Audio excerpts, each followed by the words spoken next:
Alright, here is my, we're in part 2, and, I just decided to put this little cool opening end, because I like playing around with my video editor. As primitive as it is, and as much trouble as it sometimes gives me, I just enjoy playing around with it, and that's the main reason why I do this stuff. I mean, I'm not making a living at it or anything like that, I'm just having fun, and I know nobody watches these things, but I just like doing it and posting it. So yeah. And you'll notice all these shots are from early in the game, because I didn't feel like waiting until the end of the game. I don't really have enough hard drive space. I have to get this stuff backed up onto, like, discs or something eventually to have a hard drive space. So, yeah, pretty much all these clips are from early in the game, because I couldn't wait to play through the whole game, just compile clips. And you can start to see some of the problems that I have with the video editor not letting me edit down to the split seconds, so sometimes it's not exactly where I want it. And what's more, sometimes once I edit the video and once it compiles it and puts the sound together, the sound levels and what it shows of the video are actually like a few seconds off, and the sound levels are a little off from what it was when I previewed it. And I don't actually see that until I could, until it's up. And yeah. So I tried to make this as much like a TV show opening credits thing as I possibly could, Part 2, Which is, this seemed like a good place to fade in for a second, episode sort of thing. You think he's waking up? Do you know a lot of people who and am I the only one concerned? I mean, was she just standing there for however many hours you were out? How long was I out? About 15 hours. So was she just standing there? So was, I mean, it's Chokwa's job to be down here, but even her, I'd assume she has quarters somewhere. But either she just happened to be there, or in typical RPG fashion. And I don't like to harp on about this, but Mass Effect does a better job than most games of making me feel like I'm dealing with real characters here. So it kind of is jarring when you see that the characters are just stuck to the floor. Oh, that look that she just gave. That's a problem I have with modern game morality systems, particularly Mass Effect, is you either have to be a complete jerk to everyone, especially somebody like her who just lost all her friends and co-workers, or they think that you're interested in them romantically. It's a problem with both the morality system and the romance system in Mass Effect. You either have to be a jerk to someone, or they think you're hitting on them every time, and it's like, no, it wasn't her fault, and she probably is battling survivor guilt issues, given that she's the only person who survived of every soldier stationed on that planet. So, of course I'm not going to add to that. Of course I'm going to tell her, hey, it wasn't your fault. I mean, nobody knew what that beacon was going to do.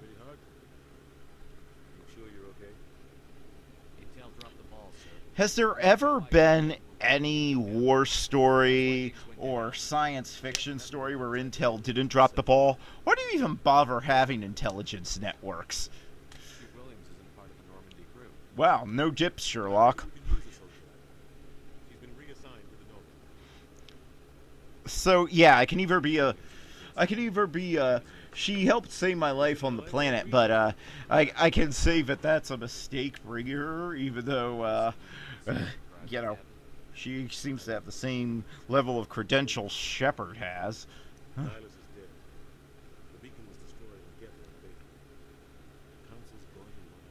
Yeah, and most of that happened before I got there, and the beacon was already self-destructing. The worst thing I did was pull somebody else out of the way so that her mind didn't get turned to jello and start leaking out of her nose.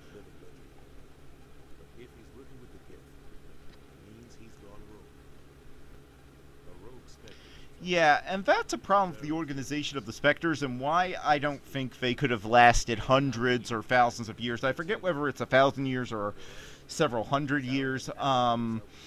At this point, I'm blanking on that, but however long it is, any organization where the members just choose their own members and they have no direct chain of command, and there is no way to discipline them or even know where they're going or what they're up to, is going to be hugely corrupt and is going to implode in on itself with backstabbing and would probably take over the government within like a couple of decades at the most. So I find it hard to believe the Spectres could last as long as they did with the organization that they show them here. It's one reason why, I mean, it seems like this would have happened a long time ago. And you'd have corruption. I mean, every Spectre after would have to be cronies of the first couple of Spectres appointed, because only other Spectres get to appoint Spectres, so... And then the next generation of Spectres would have to be cronies of those Spectres, and you see how it would go. They don't actually answer to the Council directly. The Council has no supervision to know. All they have is the Spectre's word for everything that happens. So I find it hard to believe anybody would put up with this. I don't care how powerful those Council races are. There is no way that everyone else in the galaxy would just let these rogue agents who have no supervision and would all have to be friends of each other, because the only way to get in would be to be a friend, run around. I mean, this has huge amounts of corruption written all over it. I mean, they have huge amounts of power, and the more power you have, the more corrupt you are. And just as an example, the closest I've ever gotten to something like this is working at Walmart, and that's really petty ante stuff. But there is huge corruption in management at Walmart because, guess what? Corporate doesn't pay attention to any negative reports about management. They just assume anybody who makes a negative report is a whiner. I mean, I had a coworker who I was put in charge of supervising by the store managers because he was being lazy. And he was some nutty Vietnam War vet, I think, shell-shocked Vietnam War vet, I don't know. But he started threatening my life, and at one point, he even threatened me with a knife, but because he was buddies with two people in management, he got away with it, and they started coming down on me, and, just letting him get away with everything. And this is a true story. I know how insane it sounds, but I'm not saying this to do some sort of sympathy thing. I'm just giving an example of how even with that petty level of power, if there is no supervision of the people in charge, no direct system of supervision where things are being constantly checked, it leads to instant corruption. And if you get that level of corruption at a Walmart, in a tiny Walmart, in the tiny state of Delaware, I can't believe that. And Walmart has only existed for a few decades, you know. I mean, I think it was founded in like the 1940s or something. I can't imagine how corrupt the Spectres would be. And yeah, I don't think anybody else cares about this. I guess I'm just rambling, but it's something that's been on my mind since the first time I played this game, was just how corrupt the Spectres would be. And it's sort of addressed with the Saren thing, but you never see any sort of supervising body brought in. You would think after Saren turned rogue and nearly destroyed the very government he's supposed to answer to, that by Mass Effect 2 there'd be some sort of bureaucracy, or there'd be some sort of oversight committee or officers, or, you know, Spectres would be required to wear some sort of space-age body cameras, or, you know, they'd have to go into some sort of space-age lie detector after every mission to make sure that they're telling the truth, or they'd interview witnesses or something. But no. The Spectres, if anything, have more power in the later games and are even less controlled, which I just find hard to believe. This is an outrage. The Council would step in if the Geth attacked a Turian colony. The Turians don't found colonies on the borders of the terminus. Oh, shut up, Quark. Oh, and I noticed something. In Star Trek, I was watching an episode of Deep Space Nine. I just happened to be watching an episode of, or was it Next Generation? I can't remember, because I've been watching both series interchangeably lately, and I watched an episode of both. But on one of them, they do mention a race called Solarians on that. And no, I don't think it's a whole stealing thing, or purposefully stealing, or BioWare has no creativity. Here's the thing, is writing a story, I think, is like cooking. And I like cooking. But here's the thing. There are only so many ingredients out there that you can make a recipe with. You know, no new ingredients are really coming on the market unless you make something completely artificial that people will think is going to give them cancer or something. Instead, you just have to find new ways to combine existing ingredients, and that's how you create a new recipe, or a new take on an existing recipe or something. That's how it goes, and that's how I think storytelling works. So it doesn't mean that anybody's done anything wrong when they've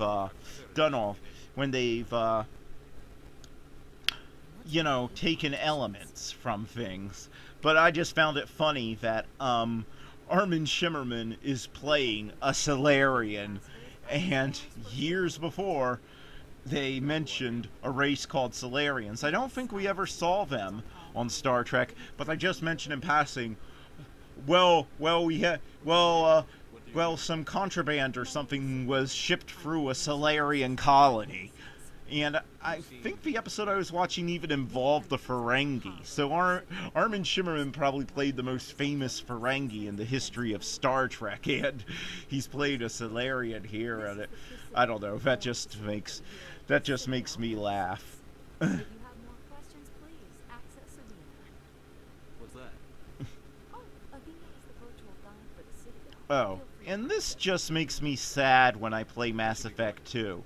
Because I talk to her, and then later on you talk to your sister, and then you find out that both she and her sister were slaughtered. I mean, what are the odds that they were both just happened to be on the Presidium, both just happened to be on places that were, especially as later on in the game, spoiler alert, Saren his goal wasn't even to take out the Presidium.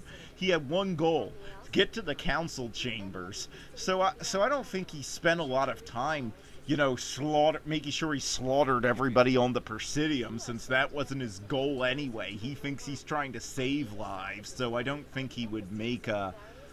I'm assuming that if you're watching this, you've seen... And if you're not... I probably should have put a warning. Don't watch my commentary with the commentaries. If you're watching my Let's Play as your way to catch up on the Mass Effect universe and become familiar with it, this isn't a definitive walkthrough, of course, because I'm not showing you everything. But also, I tend to ramble on, and so sometimes I'm going to. Again, this is one of the reasons why I wish Mass Effect 3 hadn't ended the way it did, and it's not for the usual reasons of Shepard deserves a happy ending already of that. No, it's because I wanted to see what would happen in Mass Effect 4, because what they're setting up here is a huge political power imbalance. I mean, especially with something like the Volus. Yes, they can't fight. They can't contribute soldiers, but we know that they have powerful bombers, and they are the whole reason a galactic economy exists. And yet, they're not a council race after being here for almost 2,000 years. And they're obviously very bitter with it. I mean, she's outlining all these power imbalances where these free races that end up getting decimated later on in the story. All three.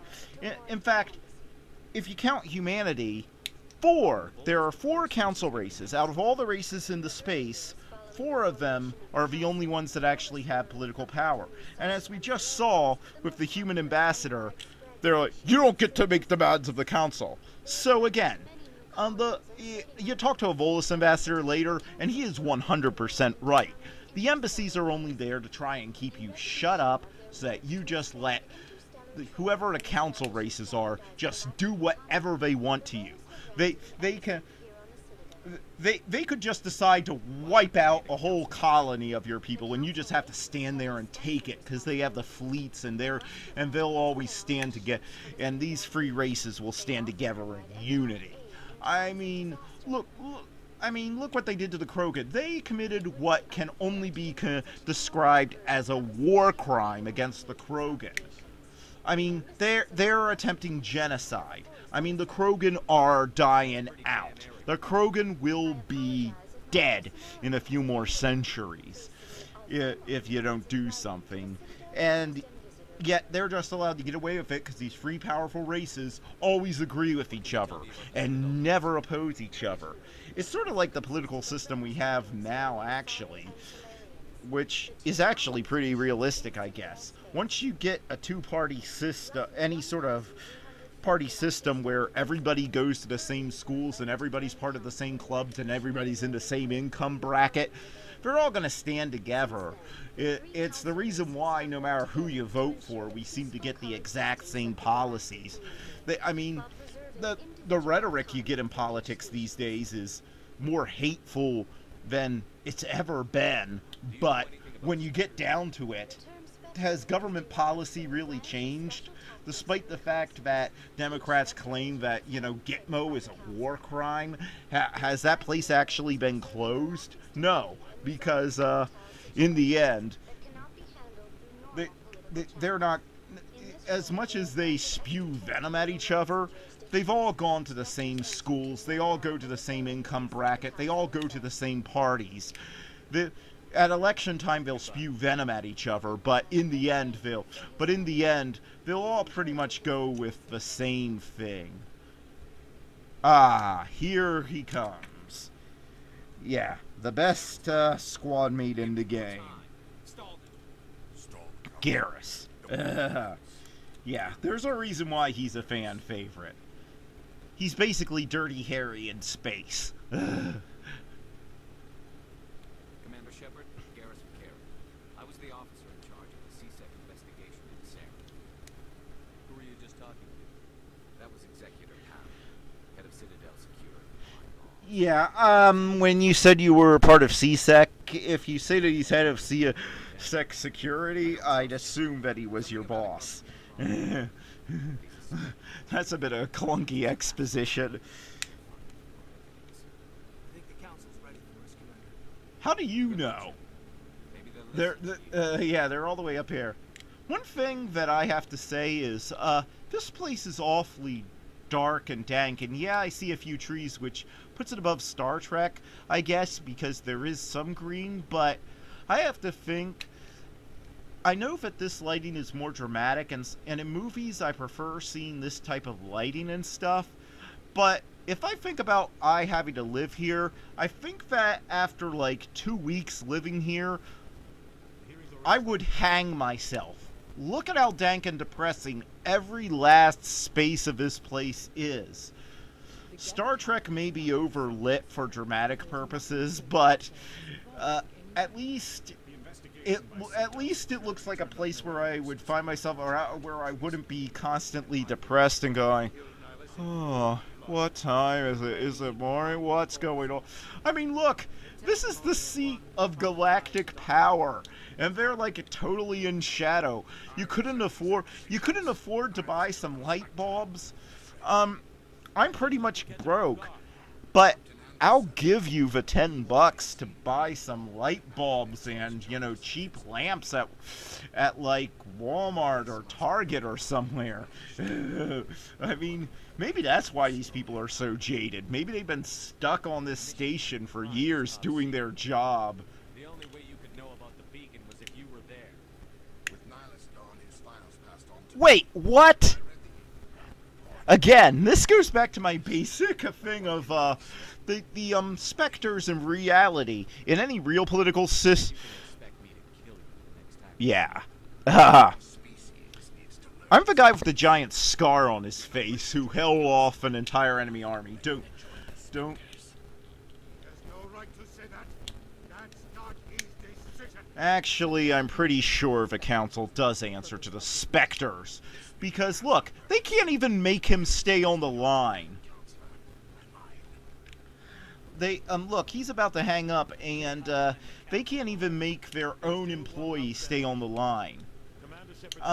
Anybody who knows anything about, say, ancient Roman history knows that that's how the Republic fell. The generals were so far out, and the Senate had so little control that the Senate just became a figurehead for the generals, and there became no point because they had no way of controlling them. That's exactly what's going on here, and I don't think there even would be a council at this point because the specters have been around for so long. I'm sorry to keep going on about this, but it just seems like a completely corrupt situation that is never dealt with in the game, and again, it's one of the reasons why I wish Mass Effect 3 had ended on a more positive note so Mass Effect 4 could pick up, because once the 4 council races are devastated, that gives the other minor races a lot more power, and it would mean that all these stories of Spectre corruption that were swept under the carpet would be out for everyone to see, and the council would be getting 100% of the blame for not responding to Shepard's warnings. And you don't even have to have Shepard alive to have Mass Effect 4 dealing with these. If you really wanted to kill him or something like that, fine. Bring in another character, or use somebody who he was a mentor to or something. And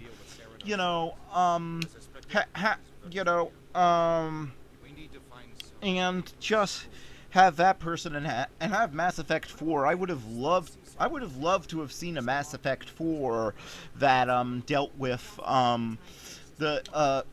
all this corruption being finally cleaned up, and showing that maybe the little races are just as capable of getting corrupt when they're given too much power and having to find the perfect balance.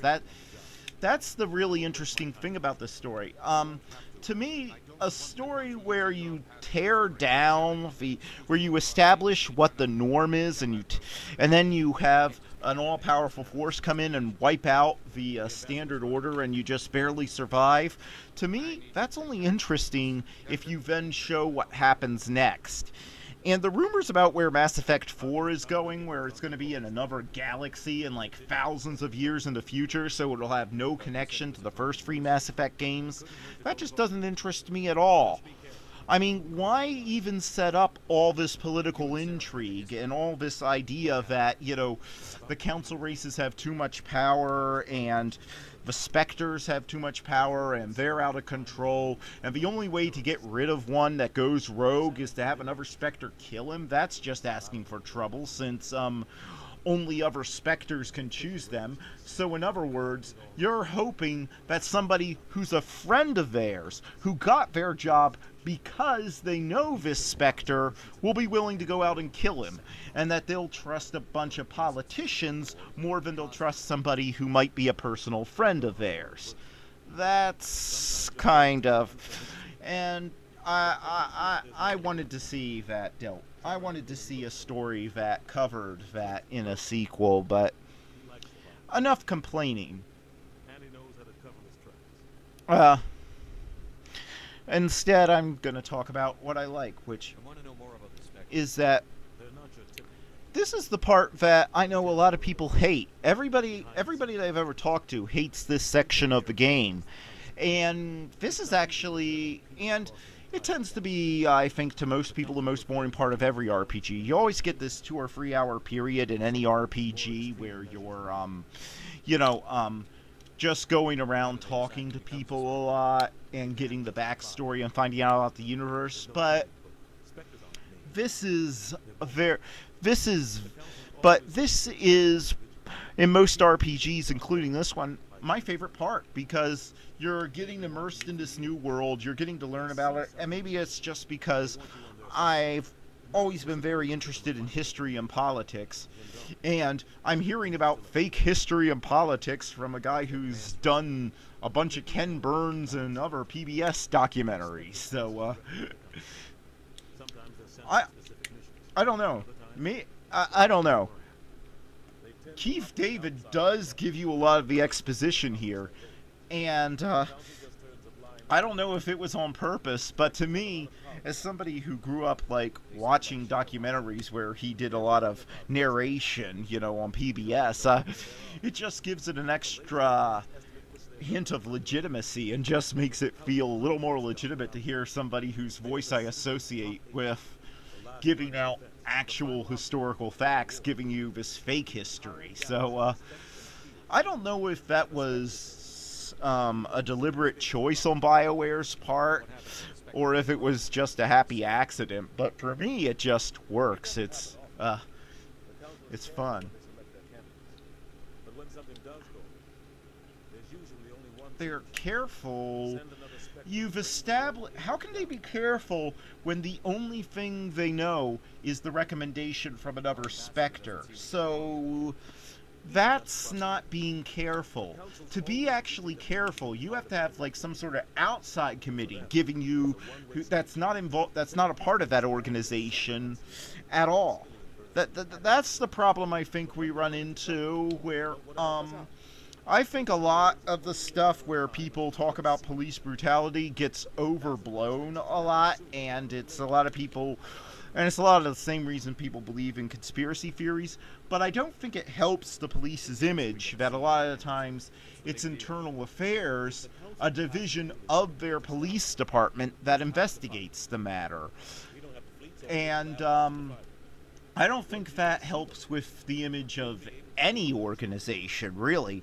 I think that if you're going to investigate someone and if you're going to decide who gets promoted, that really needs to come from outside, and I don't know, maybe I'm way off base on that. I mean, I'm not the brightest guy in the world. I have all sorts of problems. I have to take medication just to barely be able to function in the real world. And I get obsessed with things. I get obsessed to an insane degree with fictional things. When writers run a TV show into the ground, I can end up writing like novel-length essays online about what exactly went wrong and how exactly they've run it into the ground. So maybe I'm just way off base, but to me it seems like if you have anything where the supervisors of the organization are part of the organization, you're asking for trouble. I mean, we see that the counselors couldn't even make Saren stay on the line. So, yeah. With them. So, how much power do they have over these guys? I wasn't doing anything, Pee Wee Herman level with this, bug thing, with its weird bug thing. Please don't bust me and make me do anti-drug commercials, please! I'm sorry, but that's all I can think about. I normally don't go that blue on my stuff, but the way that he goes, and he's just coming up from being down just out of camera angle and right at the butt of that keeper, it just makes me think that something way more perverted was going on, especially as now when you take up this side quest, which doesn't really amount to much, except it gives you experience points, and believe me, you need every experience point you can get, because just having conversations doesn't give you the points you need. You get locked out of conversations, and you literally cannot complete the game unless you get enough experience points to go in and upgrade both your Paragon and Renegade conversation points. And you have to, and it's a little odd the way you have to do it because you have to both pick Paragon and Renegade options for replies and conversations to get points, but then you also have to upgrade them like any other stat, like you do with your assault rifle or your armor or anything. So you have to spend your valuable experience points just to keep the conversations unlocked, so you don't run into a dead end in the game and are unable to go any further. There's particularly a part on Novaria that, yeah, the first time I played this, oh yeah, here I went all the way down to the club. I wasn't going to show you me scanning. There are like 21 keepers you have to scan, and they're kind of easy to find. You just have to, every time you see one, you just walk up and hit E. And as you saw, I didn't have to bend down and like sniff his butt or anything. Ah, and here's another one of my favorite characters, Rex. What was that? Who knows? Let's just try not to get caught in the middle. Yeah.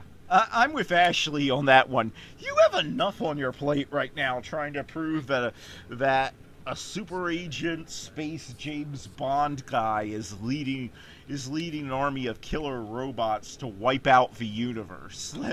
Yeah, and you don't even know where to find.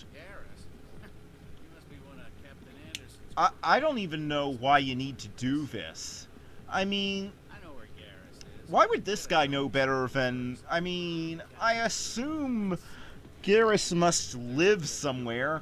Couldn't you just ask at CSEC headquarters where he is? Or, you know, I'm pretty sure, you know, at any police department, if you need to talk to a specific officer about a crime or an investigation, I'm pretty sure that if you ask, they'll give... you can sit there and wait for him to come in on duty, but...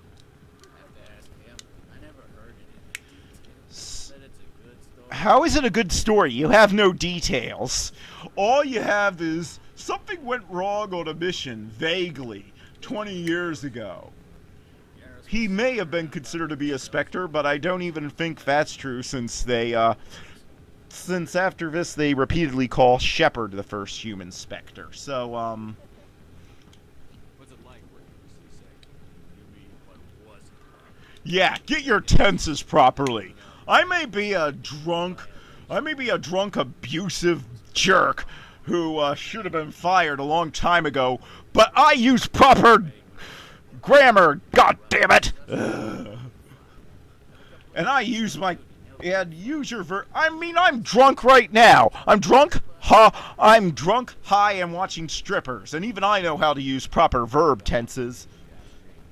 What the hell do you know? Working for CSEC in like Unit 3. People get pissed off and we shut. And you don't think that happens to Marines? Look at the number of times we've gotten in trouble. When we have enemies who deliberately set up their bases in civilian strongholds and then fire at our guys, and then when they fire back, guess what? Civilians get hit because the guys who were shooting at our Marines or soldiers were were cowards and hid in buildings full of civilians. I mean, just look at the controversy on our... Yeah, I'd assume that guy looked like he wouldn't even know his own name if he didn't have dog tags. So I wouldn't trust him to know the ins and outs of galactic politics, that's for sure. Oh, and something's about to happen that annoys me in this game. In fact, a lot of times I just take off my headphones for this conversation because it is so pathetic and annoying.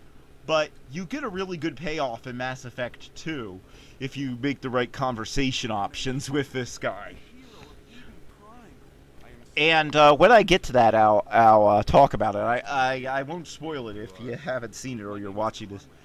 But this guy is such an annoying suck-up, sort of pathetic, oi. So start out being nice to him, even though I just want to kick him in the nuts. Anything for a fan. And really, I can't see a Marine saying anything for a fan ever, under any circumstances. Like, you're on Earth, I'd love to buy you a drink. yeah, and then now I'm just gonna go take the picture. Look at you up and put it off. Oh, and this, I was really lucky. This worked the first time, but if you have certain video cards, the way I had to get this working was I actually had to put in my oldest video card to get this thing working.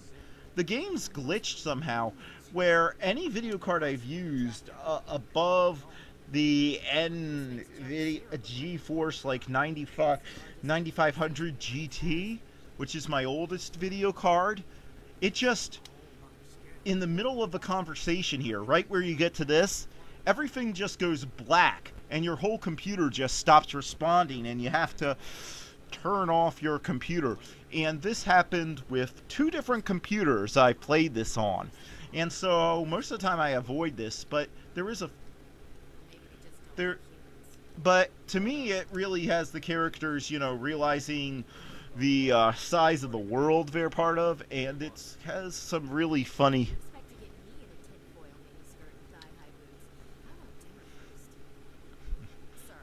And that part makes me laugh every time, so I like getting it. But yeah, I was really lucky because Straight you can. yeah, I was real lucky because I just happened to put my old video card back here, and yeah. I'm Emily Oh, Rose, yeah. an investigative journalist working here on This is the character that should have been on your ship in Mass Effect 3, but I've been hunting for evidence of corruption and organized because crime on the city. she's actually likable and actually trying to help Hoping you people. share anything you find during your own Oh, investigation. and she's played by somebody who actually can voice act, so that helps.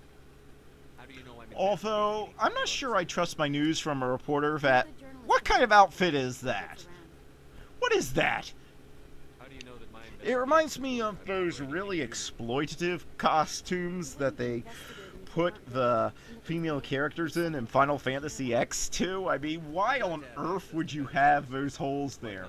I mean, it seems to me it would make the shirt harder to put on, for one thing. Could've got a shot with you. And if you're wearing that turtleneck vest, I would assume, and I mean, how on earth do you get those sort of really long sleeves that look like they're made of leather? That seems like they would be really hard to put on. Thank you, Commander. You won't And it seems like you would only wear those if it was cold. So then why would you want holes in the middle of your shirt? I don't know about you, but when I need my... But when I have a... you know, but...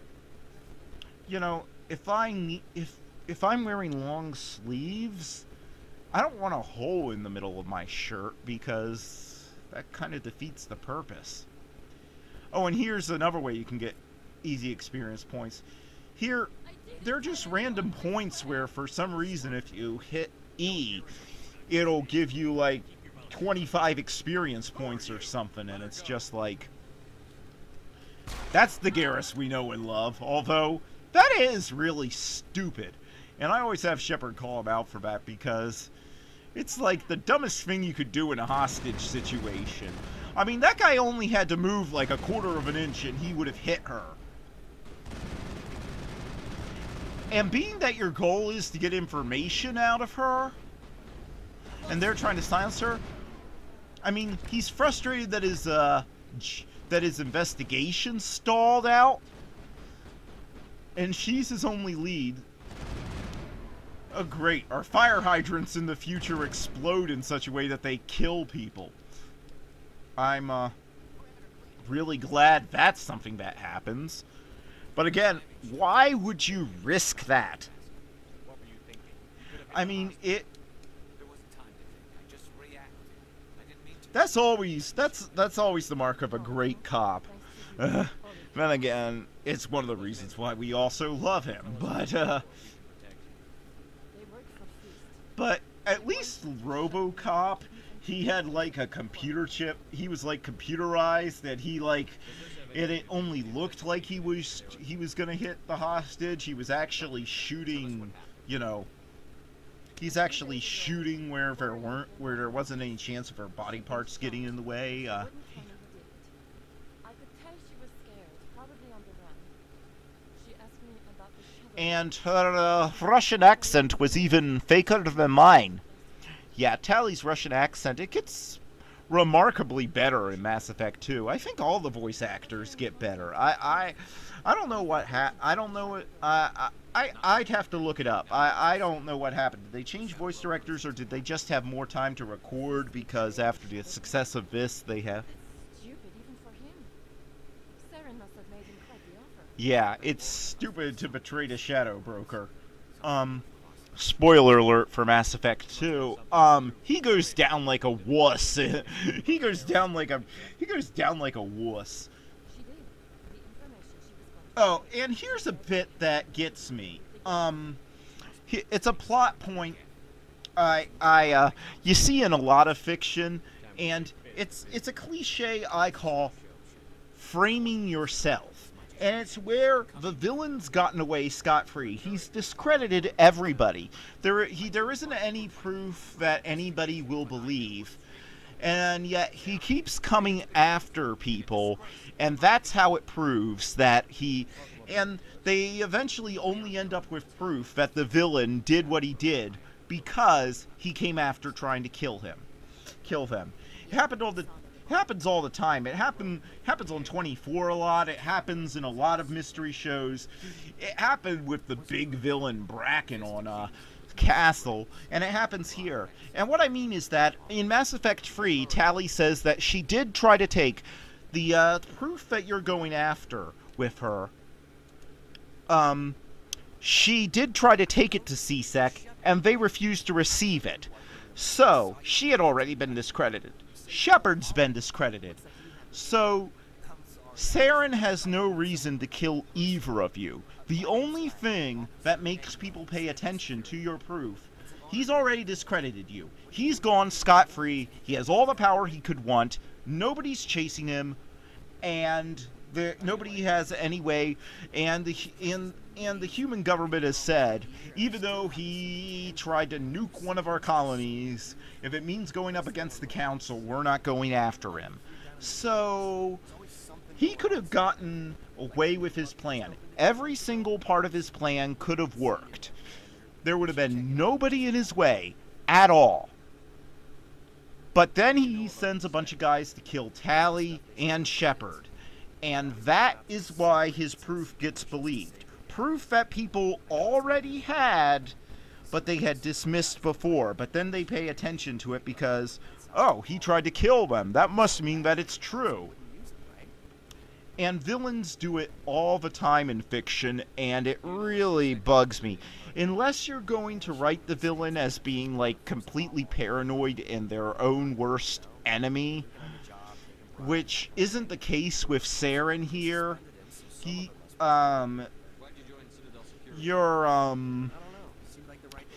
It's just making them stupid. I mean, and it lowers the stakes considerably because all of a sudden you're dealing with somebody who's so clever that he escapes all detection from all authority figures around them, but then he's also so stupid that he actively leads you to him after he got away. Okay, here's where you join up with Rex. Ha! I love this guy. Witnesses saw you making threats at the Fist's bar.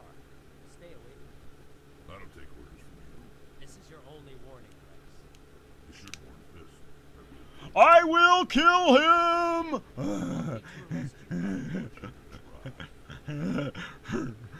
Sorry, all I can think about is Rex in that gold thong with that really weird knife from Dune.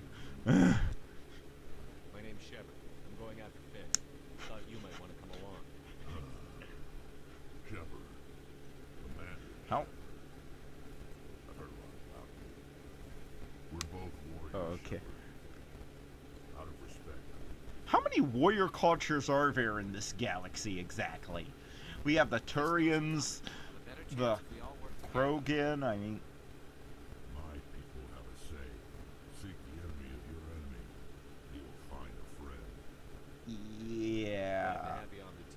actually a pretty stupid axiom when you think about it. I mean, just look at history. Yeah. I skipped shooting through the whole bar of guys because it's actually pretty boring. They're just a bunch of thugs, and they don't add anything to the plot, so... You know, it's just shooting a bunch of thugs, and it's like, when you're supposed to be the super marine that held off an entire army of mercenaries on your own from wiping out a colony, to me, it's just not interesting. It's the same as having to kill rats. Okay, now there's this guy, this idiot, who thinks he's going to take you down with a couple of turns after you just wiped out all his guys. You know, and, yeah.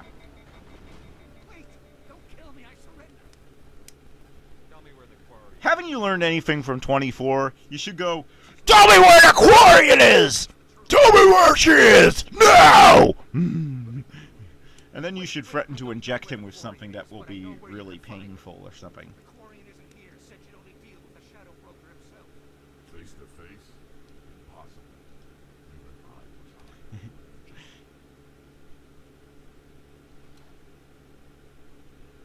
Not nobody, not know-how! He's like the Wizard of Oz that way. I told her I'd set a meeting. When she shows up, it'll be Saren's bed. Tell me where that meeting is before I blow your lying head. Yeah, because that's such an effective threat when you want information. She's supposed to meet them now. Yeah. If you don't tell me right now, I'll what? Exactly what I told you I was going to do. Were you not paying attention just 2 minutes ago? A lot of people died because of him. Yeah, who cares? Now let's move. We have to save that Quarian. Yep, and that's the end of episode 2. Alright? See you in episode 3.